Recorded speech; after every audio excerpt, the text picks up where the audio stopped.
I was born and raised in Southern California. My mom juggled a full-time job, full-time credit hours, and part-time student teaching, having gone back to school when I was 8. Because of this, my grandma was the one who'd usually drop me off and pick me up from school. But on rare occasions when my mom had a free day or I needed to be picked up later than usual, my soundtrack for the drive home drastically shifted from whatever album I was fixated on at the time to 3 burned CDs mom kept in her car. The specially curated track list included early aughts feminist anthems like Fighter by Christina Aguilera and Survivor by Destiny's Child. I'd listen to my mom as she screamed sang along to these songs, guttural rawness underlining every lyric. Normally I'd do my best to keep up with the lines, but sometimes my mind drifted off. As my mom raced down the highway, pouring her heart and soul out through open mouth and lead foot, I wondered, what did these songs mean to her? And when Beyonce sang, "You thought that I'd be weak without you, but I'm stronger," and my mom yelled it back, who was it towards? Story goes that my mom's CDs were gifted to her by one of her cousins a couple of years after separating from my dad, who got himself kicked out when I was 6 months old. My mom may not have had a solid idea of how to healthily parent, but she had encountered enough violence for a lifetime to know that it had no place in her baby's home. It would take the onset of puberty and my dad vanishing from my life altogether at the age of 12 for my mom to begin divulging her stories about him, about what she'd endured in hopes he'd be a better father to me than he had been a man for her. She remained ever cautious so as to not poison me against the singular option for a male role model I had, not understanding when I tell her that he'd done well enough at that on his own. Although I had extrapolated a lot about manhood from my father's behavior, it was in his absence that I learned even more. Here's the thing. Gender roles mean next to nothing when you're raised by 2 Latinas fueled by one mutual goal. Give this kid the best future possible. Schmooze with the carnicero to save money on meat. Walk at graduation to set the right example. Negotiate at the dealership so we can afford 2 cars, one for grandma to take me to school and one for mom to earn our collective keep. Whatever broken promises men had left lying in their wake, whatever roles they'd failed to embody, my mom and grandma more than made up for. They taught me fortitude. They taught me resilience. And they taught me the abundance that could be found in the flow between one's own femininity and masculinity. And as grateful as I am to those 2 for their contributions, there's one other woman who taught me even more. Always a counterculturist, one of my most striking memories of her was in junior year English class. We were doing a unit on public speaking, assigned the task of a 3-minute speech on something we felt passionately about. Some people chose their favorite hobby, while others soliloquized something silly like their love for hot dogs. But a few days prior, she'd overheard some boys complaining about how disgusting periods were, prompted by a girl asking her friend for a tampon. Without dragging any one particular boy through the mud, she delivered a flawlessly memorized speech about the shame assigned to women's bodies that at best resulted in high school boys' mockery and at worst led to the perpetuation of unspeakable things like sexual assault. What followed was applause, full marks, and somewhat pathetic apologies from the boys. She was nothing short of an absolute badass, as fiery as the hair she dyed red that year, an exemplification of the lessons my parents taught me about behaving beyond the gender binary. It made sense when she revealed her sexuality to be as queer as her politic, but you might imagine her shock when she felt like something was missing after she had sex with a girl for the first time. All of the feminist theory she'd consumed insisted that there was so much more to sex than phallocentric pleasure, and that things like the orgasm gap were actually symptoms of the patriarchy. And sure, fine, cool. She understood that and all, but she wasn't so much bothered by the fact that there was no penis involved. She was specifically bothered by the fact that she didn't have one. Perturbed by the sentiment, she kept this, and her wishes to look more like Gerard Way, to herself. She eventually graduated, moved from Los Angeles to San Francisco. She kept a baby blue shirt that said gender fluid prints at the bottom of her undergrad dorm dresser, hoping to one day find the courage to wear it, ultimately throwing it away so her parents wouldn't see it during move-out.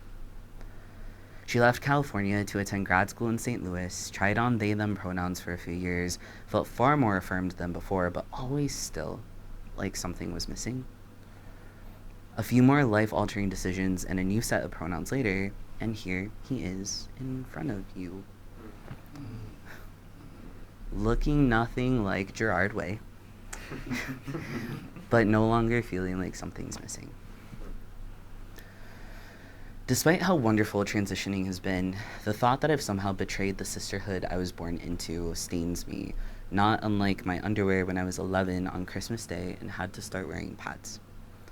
My mom made the classic comment that I'd become a woman, and I couldn't articulate why that filled me with a discomfort more intense than the new sensation of cramping in my lower abdomen.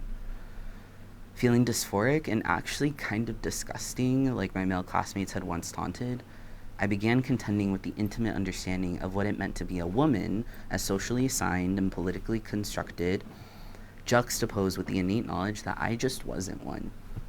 But then, what other framework for operating outside of womanhood did I have?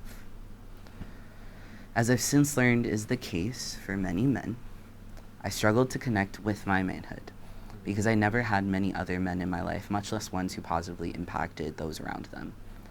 Moreover, I'd been repeatedly taught through the cautionary tales of other women and my own personal experiences that men were volatile.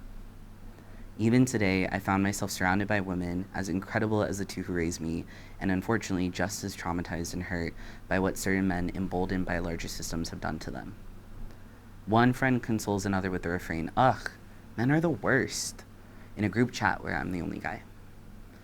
I scarf down pancakes to conceal my wincing as the friend across from me half jokes about being a misandrist, and remind myself not to take it personally as I doom scroll through a sea of social media content about how much men suck. One time, a friend made some tongue-in-cheek remark about how they believed testosterone must secretly contain a drop of poison. God only knows what volumes that speaks about their own relationship to men and masculinity. But between all of them and how I grew up, I'm left to wonder, who am I supposed to take after? So every Wednesday morning, I inject myself with hormone and a wistful dream that my scruff will eventually fill out.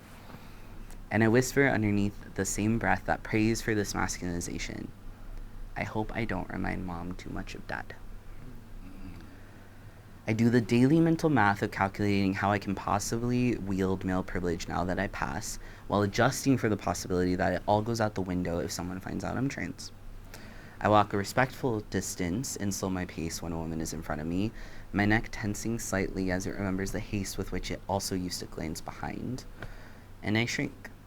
Every time I hear the woman in my life say what they do about men, because I worry that if I pipe up too much about how much it hurts, I'll become the kind of guy I once wrote scornful essays about. Nobody has explicitly asked me to pay penance for choosing masculinity. Why would they? They know that I didn't just learn everything about being a man from women. I used to be one. And yet, I continue paying a cost beyond needles and syringes and vials for this manhood that has made me feel more at home within myself than ever before. Guilt, grief, loss, shame. All of it just feels like the trader's tax. But for whatever it's worth, my teenage self's disdain for the patriarchy has only grown now that she and I have gotten to see both sides of the coin. It's become alarmingly evident to me just how much men are also wounded by the system, even if they're not oppressed by it like non-men are. And that could be its own 10-minute tale, maybe further in transition when I find a way to reconcile the concern that I'd be not all menning my audience with details of male pain. But as I continue interrogating my own relationship to masculinity and femininity, just as my parents taught me to, I've begun realizing that a lesson missing from my repertoire is how to love men. I want to love men in a way that makes them realizing embracing their femininity makes them better men. I want to love men so much that I tell them to knock it the fuck off when they're being assholes. And I want to be a man who cares for the little boys living inside of other men, so that they may be able to hold the little girl living inside of me without my mom and I fearing for her safety. And more than anything, I want to love myself as the man that I am, because I know I can't become the man I'm meant to from that place of shame. And I've decided that even though I don't have many possibility models at the moment, I'm going to create my own. One worth taking after, and one that exemplifies the men in this group.